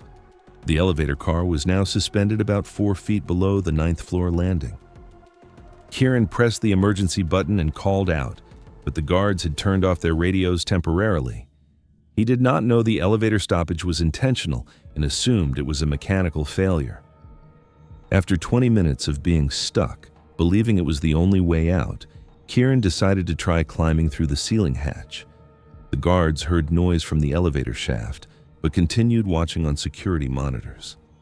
Kieran managed to open the ceiling hatch and pull himself up onto the top of the elevator car. The shaft was dark, and he could barely see the cables and machinery above him. He tried to climb toward the 9th floor opening to get help. While Kieran was on top of the elevator car, Blaze used the override panel to restart the elevator, knowing Kieran had exited the car but failing to verify his position before reactivating the system. Blaze activated the elevator without checking if anyone was on top of the car. The elevator resumed normal programmed movement toward the 9th floor. Kieran was caught between the rising elevator car and the concrete ceiling of the shaft. The car continued its programmed movement, crushing him in the narrow space above. The elevator stopped automatically when it reached the 9th floor, but Kieran was trapped in the narrowing space between the elevator car and the concrete ceiling of the shaft. The guards heard a loud crash and realized something had gone wrong. They rushed to the elevator and found the car had reached the 9th floor normally, but Kieran was not inside. Ryder discovered Kieran's body crushed above the elevator car. Blaze called for emergency help while claiming they had found the elevator malfunctioning. It took rescue workers 30 minutes to lower the elevator car and extract Kieran's body. He had died from crushing injuries to his chest and head.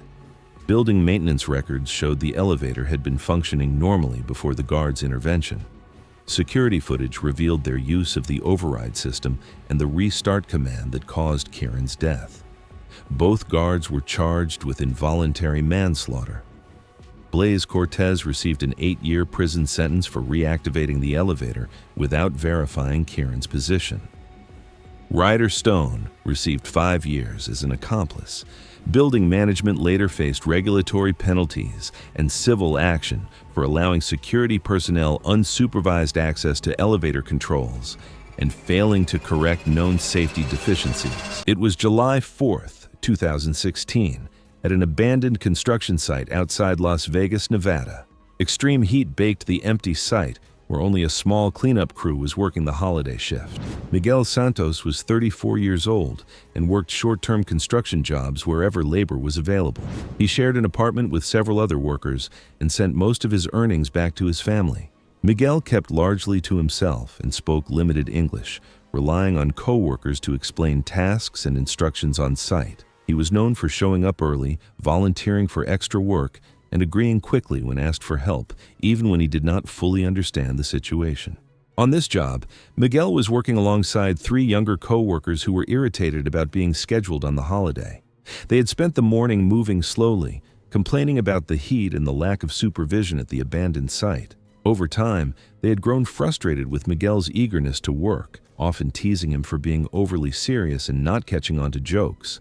That afternoon, the irritation escalated into an idea they framed as a harmless prank. Near the center of the site stood a large, partially completed concrete water tank. The structure was cylindrical, with thick walls, a narrow access opening at the top, and no active ventilation system. The interior had recently been coated with waterproofing sealants, and warning signs posted nearby indicated that the tank was a confined space, requiring air testing and safety equipment before entry. The tank had been sealed off for future work, but the access hatch remained unsecured. The 3 co-workers told Miguel they wanted to test how sound carried inside the tank, joking that it would echo loudly. They said it was part of a quick safety check and promised him extra cash if he helped for a minute. They assured him they would stay right outside and open the hatch immediately. Miguel hesitated briefly, but agreed, trusting their explanation and assuming it was routine. Miguel climbed into the tank using a temporary ladder. Once he was inside, one of the men pulled the heavy hatch closed, latching it shut as part of the prank. They expected Miguel to shout or bang on the wall so they could laugh and open it again. Instead, the interior air quickly became difficult to breathe. The tank was small, sealed, and still contained concentrated chemical vapors from the sealant application. With no airflow, oxygen levels dropped while fumes accumulated. Within a short time, Miguel's voice weakened. He called out that he felt dizzy and could not breathe properly. At first, the others assumed he was exaggerating, continuing the joke for a few more moments. When Miguel stopped responding altogether, panic set in. They tried to reopen the hatch but struggled with the latch mechanism, which had not been used in weeks and had partially warped in the heat. As they fumbled with the hatch, one of the men ran to find help. A security guard from a nearby commercial building noticed the commotion and called emergency services. By the time the hatch was forced open, Miguel was unconscious inside the tank. First responders arrived minutes later, but were unable to revive him. Miguel was pronounced dead at the scene. The coroner determined the cause of death to be asphyxiation due to oxygen displacement in a confined space, with chemical vapor inhalation as a contributing factor. Investigators confirmed that the tank met the criteria for a hazardous confined space and that proper safety procedures had not been followed. Police arrested all 3 co-workers. During questioning, they admitted the act was meant as a prank and that they did not believe the tank posed a serious danger. All 3 were charged with involuntary manslaughter and reckless endangerment. Each later accepted plea agreements and received prison sentences. The construction company responsible for the site was fined for failing to properly secure hazardous areas, and the case was officially closed following sentencing. It was December 18, 2014, along State Highway 287 outside Amarillo, Texas. A veterinary assistant was driving home after her evening shift as cold air settled over the open highway. Traffic was light, the pavement dry, and the interior of her compact sedan sealed against the winter night. Emily Vargas worked as a veterinary technician assistant, caring for large animals owned by local ranchers. At 22, she had completed her certification through a local training program and followed strict safety procedures around anesthesia gases and chemical restraint. She understood how poor ventilation could affect breathing, having seen livestock weaken inside enclosed barns. Emily managed mild anxiety but avoided alcohol and drugs, preferring predictable routines and controlled settings. Her boyfriend, Tyler Bennett, ran a small online channel focused on staged automotive pranks. He wanted to film a fog-filled driving video that would look dramatic but appear controlled. The plan was simple: create a rolling cloud inside her car while he followed behind, recording the effect for viewers. Emily agreed, believing it would be brief and harmless. Tyler instructed her to keep the windows closed so the vapor would appear thicker on camera. To produce the effect, Tyler placed 8 pounds of dry ice into 2 plastic containers filled with hot water on the rear floorboard. Dry ice changes directly from solid to carbon dioxide gas at -109 degrees Fahrenheit. When placed in warm water, it releases dense white vapor as it sublimates. Carbon dioxide is heavier than air, so instead of rising, it settles low and spreads outward inside enclosed spaces. The interior of Emily's sedan contained roughly 100 cubic feet of air. As the dry ice reacted, it began replacing oxygen within that limited volume. 8 pounds can release more than 60 cubic feet of carbon dioxide, enough to significantly change the air mixture if ventilation is restricted. At 7:23 p.m., Emily merged onto Highway 287 as the reaction intensified behind her.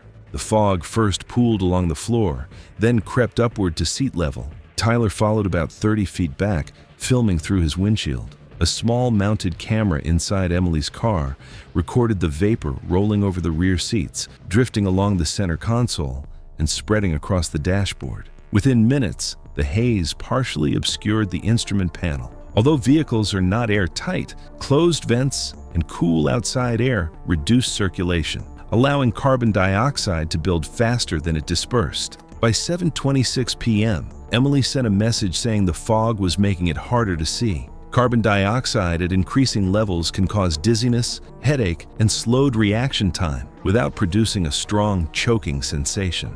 The interior camera showed her posture shifting and her steering inputs becoming uneven. By 7:28 p.m., the car drifted toward the edge of its lane before correcting late. At 7:30 p.m., the vehicle crossed the center line into oncoming traffic. A southbound semi-truck traveling about 65 miles per hour struck the front of her sedan. The impact crushed the front cabin inward. Emergency services were called immediately. Responders arrived to find Emily unresponsive inside the damaged vehicle. She was removed and transported for further care, but was later pronounced dead. Investigators found no evidence of braking or evasive steering before impact. The dry ice containers had shattered in the collision, and visible fog continued venting from the rear compartment when responders reached the car. Data retrieved from the vehicle confirmed no brake input in the seconds before the crash. The medical examiner ruled the cause of death to be blunt force trauma from the high-speed collision, including severe chest injuries and traumatic brain injury. Blood testing showed elevated carbon dioxide levels and reduced oxygen consistent with recent environmental exposure. There were no signs she had braced for impact. The findings concluded that carbon dioxide buildup inside the vehicle likely impaired her awareness and motor control before the crash. Tyler Bennett was later charged under state law for criminal negligence. In the months that followed, the animal hospital where Emily worked established a scholarship in her name, promoting safe driving awareness for rural healthcare workers. It was October 31st, 2016, in suburban Ohio, as Halloween festivities filled the neighborhood. Traffic moved steadily along a busy 4-lane road during the evening rush. Earlier, rain had left the pavement slick, and sparse streetlights cast long shadows across the darkened roadway. 19-year-old Rylan Coe had just finished his shift stocking shelves at a local grocery store. Known among his friends for his outgoing personality and willingness to take on any dare, Rylan rarely backed down from a challenge. His impulsive nature often led him into situations that others might avoid, but it was also what made him the life of any gathering. Tonight, he had plans to meet friends at a rental house situated roughly 35 feet back from the busy road. The single-story house had become a popular spot for their group's Halloween celebration. 3 of Rylan's friends had spent the afternoon preparing an elaborate prank, gathering masks and costumes with the intention of recording a scare video. They had positioned themselves strategically around the property, waiting for the perfect moment to spring their surprise. The plan was simple, but relied on the element of sudden pursuit rather than any form of containment or safety measures. As traffic continued its steady flow along the road, with vehicles traveling at speeds approaching 50 miles per hour in the 45-mile-per-hour zone, Ryland stepped outside the rental house. The damp conditions from the earlier rainfall had made the grass treacherous, though this detail went unnoticed in the excitement of the moment. The friends had tested their hiding spots multiple times, ensuring they could emerge quickly from behind parked cars and landscaping features. Without warning, his three masked friends rushed toward him from different directions, shouting and creating the intended startling effect. Ryland's immediate reaction was exactly what they had hoped for. He turned sharply and began running toward what he perceived as the safest escape route, the sidewalk area near the road. His foot caught the wet grass at the worst possible moment. The slippery surface provided no traction, and his forward momentum carried him beyond the sidewalk and directly into the path of oncoming traffic. A sedan traveling in the right lane struck him at full speed, the impact throwing his body onto the asphalt with devastating force. The collision caused fatal blunt force injuries to both his head and chest. Emergency responders arrived within minutes, but Ryland was pronounced dead at the scene. The driver of the sedan was subsequently arrested and later charged with aggravated vehicular homicide due to impairment, adding another layer of tragedy to the incident. Investigators quickly determined that the Halloween prank had directly triggered Ryland's movement into the roadway. The three friends who had orchestrated the scare were cited for reckless conduct in connection with the incident. Phone footage recovered from the scene confirmed the sequence of events, showing how a harmless prank had escalated into a fatal encounter with traffic. The case proceeded through local criminal courts, where the combination of impaired driving and reckless pranking created a complex legal situation. Authorities concluded that while the prank itself was not intended to cause harm, the failure to consider the proximity to active traffic and the wet conditions had created a deadly scenario. The investigation closed after determining that Ryland's death resulted from the unfortunate convergence of multiple factors: the startling prank, the slippery conditions, and the presence of an impaired driver traveling above the speed limit. The rental property was later subject to additional safety reviews by local authorities. Witness statements from neighbors confirmed the timeline of events. It was August 2017, and the Nevada desert heat was beginning to subside as evening approached the outskirts of a mid-sized city. A pedestrian overpass stretched across a busy four-lane highway, its concrete structure rising approximately 22 feet above the roadway below. The bridge measured roughly 40 feet in length and 12 feet in width, with metal railings on both sides standing 3.5 feet high. Minimal lighting illuminated the walkway, creating patches of shadow between the sparse streetlights. 27-year-old Cade Sparks had arranged to meet friends at the overpass location for what was planned as a late-night filming session. Working as a freelance videographer, Cade had developed a reputation for his willingness to take on challenging projects and his tolerance for risk when capturing unique content. His thrill-seeking personality often led him to accept assignments or participate in activities that others might consider dangerous, but his confidence in his abilities had served him well in his professional work. The group had gathered on the pedestrian bridge with the intention of recording challenge content for social media platforms. The overpass provided an elevated location with dramatic views of the highway traffic below, making it an appealing backdrop for their planned video. However, the lighting conditions were far from ideal, with only scattered illumination from nearby streetlights and passing vehicle headlights. One of Cade's friends had devised what he claimed would be an impressive stunt involving a trustfall from the bridge railing. The friend assured Cade that safety equipment had been installed below the overpass, including protective netting and padding that would prevent any serious injury. These claims were presented with complete confidence, and the friend maintained that he had personally verified the safety measures earlier that day. The prank relied entirely on false information about non-existent safety equipment. No nets, padding, or other protective measures had been installed beneath the overpass. The concrete surface below remained as hard and unforgiving as any typical roadway infrastructure, but this reality was concealed from Cade through deliberate misinformation. As the group prepared to begin filming, Cade was positioned near the railing and instructed on how to perform the backward fall.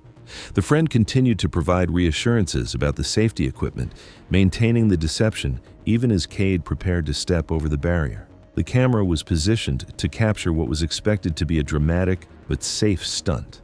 Following the instructions he had been given, Cade climbed onto the metal railing, leaned backward, and allowed himself to fall from the overpass.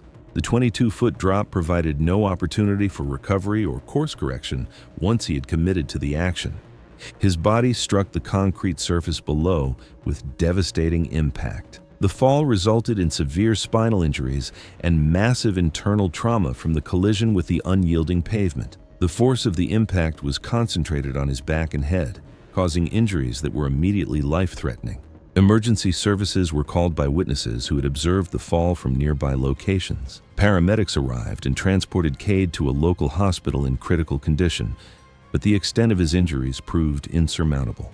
He died from complications related to the traumatic injuries shortly after arrival at the medical facility. Investigators who responded to the scene quickly confirmed that no safety equipment existed beneath the overpass. The concrete surface showed clear evidence of the impact, and no nets, padding, or other protective measures were found in the area. Recovery of video footage from the scene revealed the planning and execution of the prank. Authorities charged the friend with criminal negligence and reckless endangerment, determining that his deliberate false assurances about safety equipment constituted fraud that directly caused Cade's death. Additional trespassing charges followed because the overpass was not designated for recreation. In county court, officials stressed the consequences of providing false safety information. Investigators confirmed no nets or padding existed and recovered video and witness statements that documented the planning, deception, and fall. It was May 28, 2018, and the rolling fields near Fredericksburg, Virginia, stretched under a clear spring sky, dotted with the white canvas tents and period equipment of a Civil War reenactment event. The afternoon sun cast long shadows across the carefully maintained battlefield replica, where dozens of history enthusiasts had gathered to recreate authentic military demonstrations. The smell of black powder hung faintly in the air from earlier firing exercises, and the sound of period music drifted from the encampment area. 42-year-old Morris Swick walked among the displays with obvious excitement, her enthusiasm for historical education evident in how she examined each artifact and listened intently to veteran reenactors' explanations. As a volunteer at a local history museum, she had developed a deep appreciation for hands-on learning experiences, but had never participated in a live reenactment before. Her colleagues had recommended the event as an excellent way to gain practical knowledge about Civil War military life, and several experienced participants had invited her to observe their demonstrations. The veteran reenactors had planned what they considered a harmless initiation prank for the newcomer.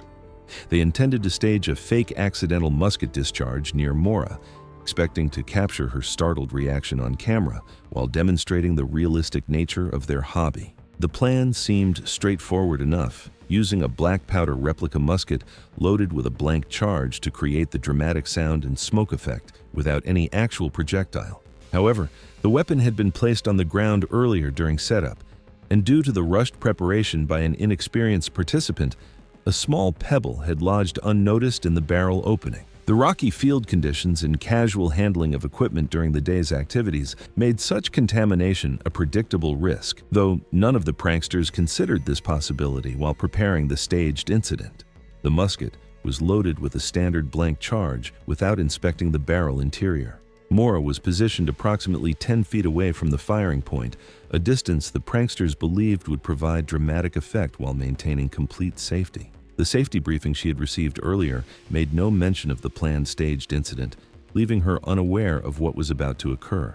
When the musket fired, the expanding gases from the blank charge expelled the lodged pebble from the barrel at close range. The small stone struck Mora in the upper chest at close range, penetrating her torso and causing immediate internal injury.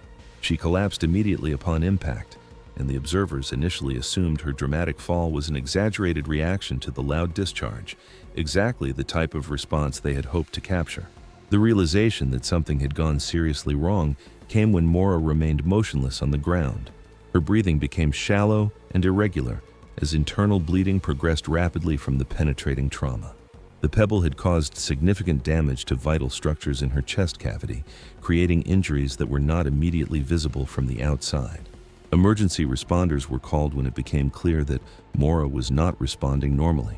She was transported to the nearest hospital, where medical staff confirmed the extent of the internal injuries caused by the high-velocity debris. Despite surgical intervention, the trauma proved fatal.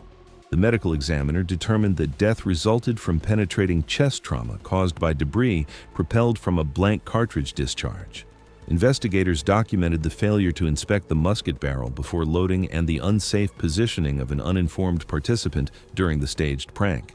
The individual who fired the weapon faced charges related to reckless endangerment and unsafe firearm handling during the activity.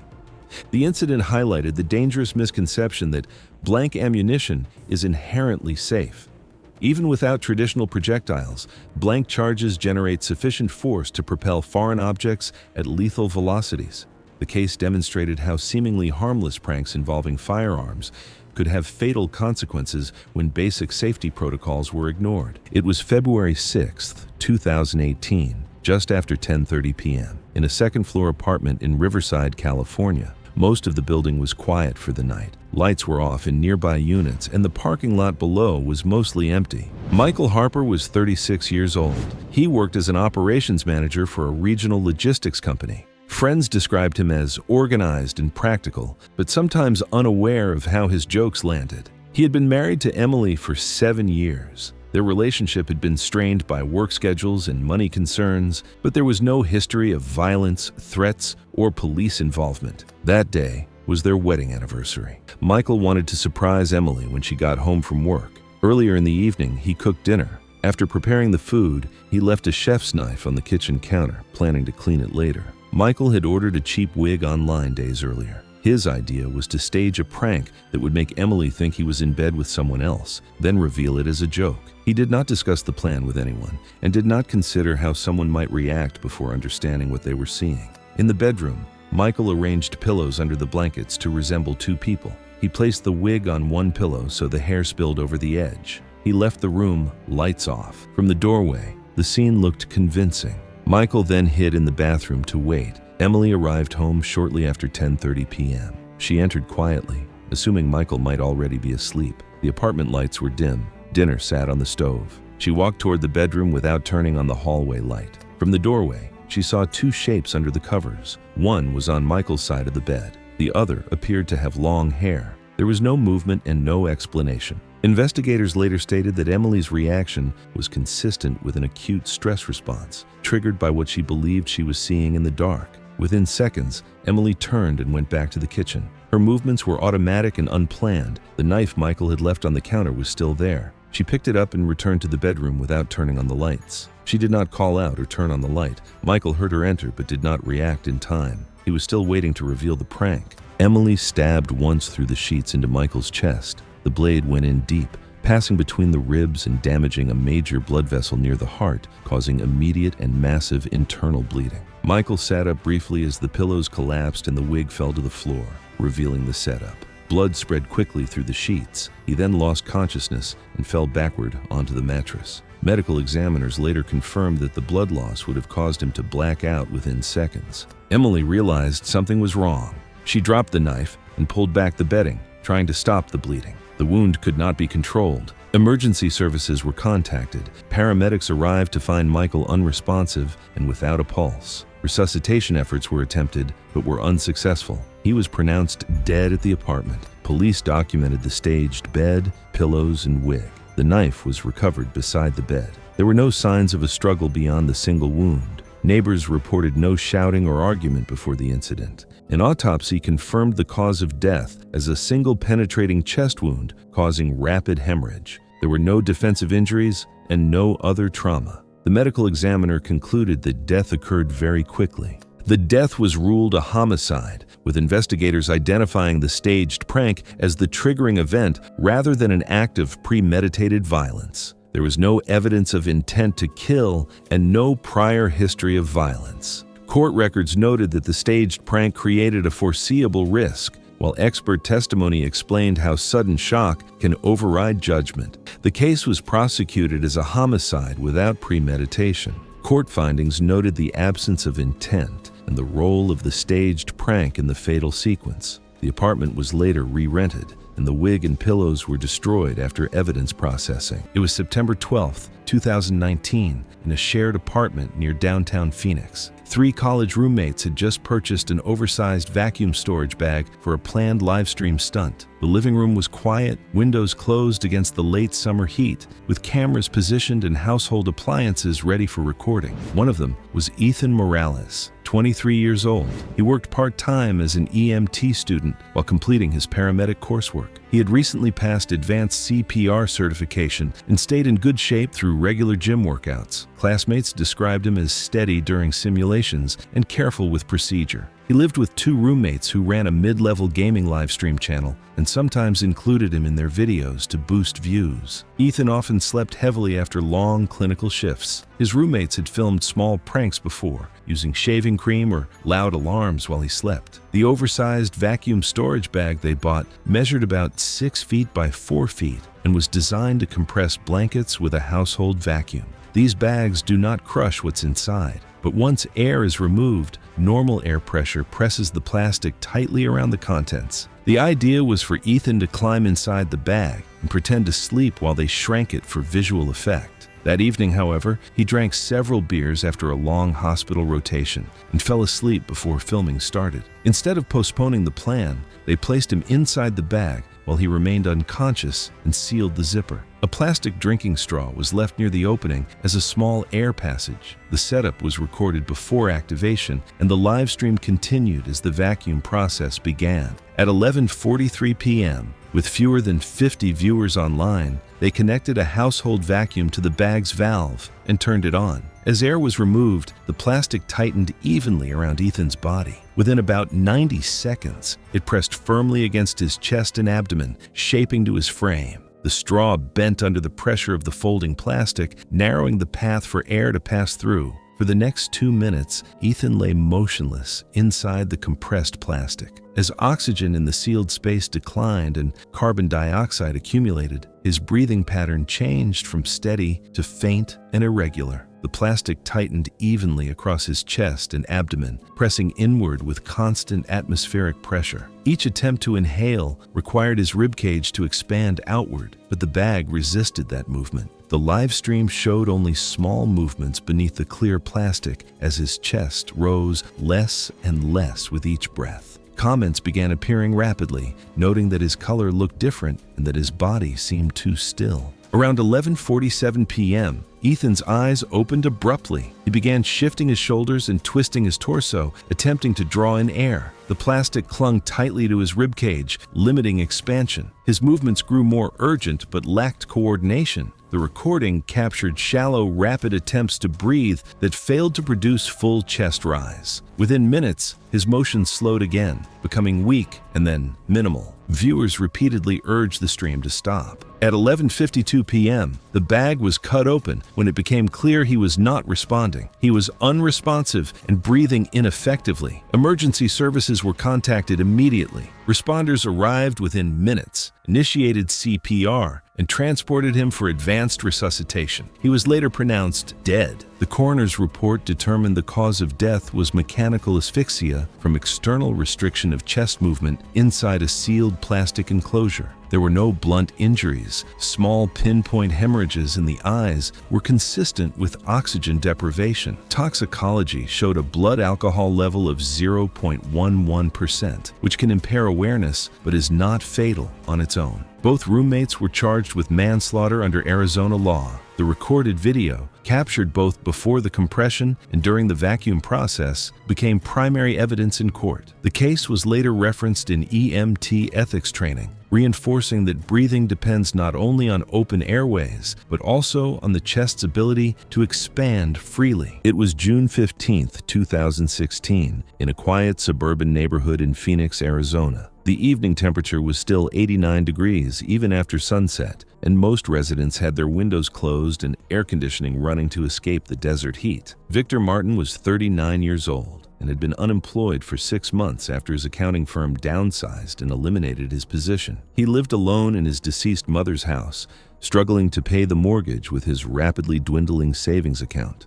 Victor was known as a friendly neighbor who regularly chatted with others on his street and had maintained several close friendships from his previous job. He spent his time applying for jobs online and meeting friends for coffee to network. Recent break-ins in the neighborhood had made Victor extremely concerned about home security. He had installed a new alarm system, motion sensor lights, and deadbolt locks on all doors. The neighborhood had experienced a series of break-ins over the past few months, which had left many residents on edge. Victor had become increasingly focused on home security, researching different alarm systems and defensive measures. His friends had noticed his growing preoccupation and suggested he try to relax, but Victor was determined to protect his home.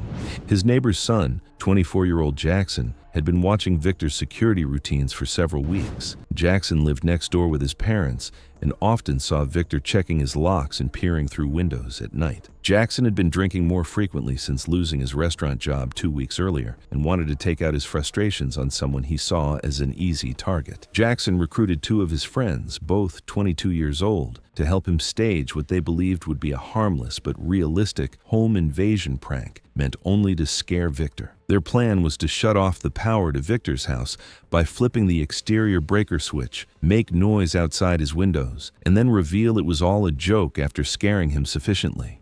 They thought Victor's panicked reaction would be entertaining and worth filming for social media. On the evening of June 15th, Jackson and his friends put their plan into action. They located the exterior breaker panel and switched off the main power at approximately 10:30 p.m., plunging the interior into complete darkness. The 3 young men then began making deliberate noise outside Victor's windows while wearing dark clothing and masks to look like real intruders. Victor immediately noticed the power outage and became suspicious when he heard footsteps and voices outside his house. He tried to call 911 on his cell phone, but the device was dead because he had forgotten to charge it earlier that day. The combination of darkness, strange noises, and inability to call for help sent Victor into a state of panic. Believing he was facing a real home invasion, Victor grabbed a baseball bat from his bedroom closet and went to investigate the source of the noise in his backyard. In the darkness of his backyard, Victor confronted Jackson near the back door. Unable to see clearly and believing he was defending his home from a real intruder, Victor swung the baseball bat with full force. Jackson fell backward and struck his head on the concrete patio stones with a sickening crack. Victor's elderly neighbor had been watching the commotion from her bedroom window and witnessed the entire confrontation. She immediately called 911 when she saw Jackson collapse and stop moving. Victor realized what had happened when he turned on his phone's flashlight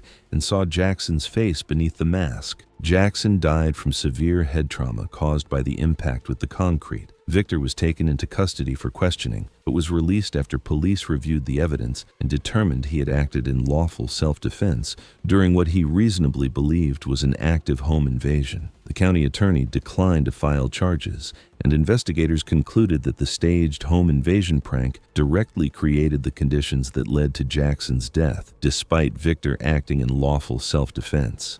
The 2 friends who had helped plan the staged invasion were charged with trespassing and disorderly conduct in connection with the prank. It was May 18, 2017, and the abandoned wooden storage barn behind a family farmhouse outside Cedar Ridge, Oregon, sat quietly in the afternoon heat. The structure, unused for years, housed only dust-covered feed sacks and rusted equipment scattered across uneven wooden flooring. Sunlight filtered through gaps in the weathered siding, illuminating particles floating in the still air. High in the rafters, a wild honeybee colony had established itself weeks earlier, their presence visible but largely ignored by the property owners. 16-year-old Leora Cade had arrived that morning for a weekend family gathering, her easygoing personality making her popular among the extended relatives who had assembled for the occasion. Known for her part-time work caring for children and volunteering at a local animal shelter, she had developed a reputation for being willing to participate in harmless jokes and challenges. What her cousins didn't know was that Leora carried a severe bee sting allergy, a condition known only to her immediate family and carefully managed through avoidance and emergency medication. Several cousins had devised what they considered a harmless scare prank for the afternoon's entertainment. They rigged a plastic pail filled with approximately 2 to 3 pounds of powdered livestock feed, additive above the barn's entry door, designed to tip when someone opened it. The powder, sweet-smelling and lightly dusty, was intended to create a visual jump scare for their phones. None of them checked the barn's interior or considered the possibility of the active hive in the rafters above. Leora was convinced to retrieve an item from inside the barn as part of a staged challenge, while her cousins positioned themselves at safe distances to record her reaction. When she opened the barn door, the pail tipped immediately, dumping the powder directly onto her head and shoulders. The falling container struck her lightly while producing a sudden noise that reverberated through the enclosed space. The forced entry, sudden movement, and impact directly beneath the rafters disturbed the hidden honeybee colony, triggering a defensive swarm. She stepped further inside, brushing powder from her hair and clothing. Her sudden movements in proximity to the hive were perceived as a threat by the emerging bees. The first stings occurred within seconds, releasing alarm pheromones that rapidly drew additional defenders from the colony. Multiple bees targeted her exposed neck, face, and arms as she attempted to retreat toward the doorway. Stumbling over the uneven flooring and stacked boards, she fell while more bees continued to sting. The confined space made escape difficult, and the accumulation of stings quickly overwhelmed her system. Swelling became noticeable around her lips and throat, and her breathing grew labored as the severe allergic reaction progressed. Her epinephrine auto-injector remained inside the farmhouse, inaccessible as the swarm prevented anyone from reaching her. She collapsed near the barn entrance as her cardiovascular system began to fail. Her cousins approached but were immediately forced back by the aggressive swarm. Two of them received minor stings before retreating to a safer distance, unable to reach her without protective gear. Emergency services were called while the bees continued to guard the barn. Firefighters arrived wearing protective suits and used smoke to disperse the swarm, before extracting Leora several minutes after her collapse. CPR was administered immediately, and she was transported to the nearest hospital but was pronounced deceased shortly after arrival. The medical examiner confirmed that death resulted from severe anaphylactic shock following multiple bee stings. Investigators noted that the prank had unintentionally created conditions that increased the risk of a fatal reaction due to both the disturbed hive and Leora's unknown allergy. The cousins stated they were unaware of her condition, and authorities documented the prank as a case of reckless endangerment, though no criminal charges were filed due to the absence of intent and the circumstances surrounding the swarm. Thanks for watching. Want to watch more? Click on your screen now.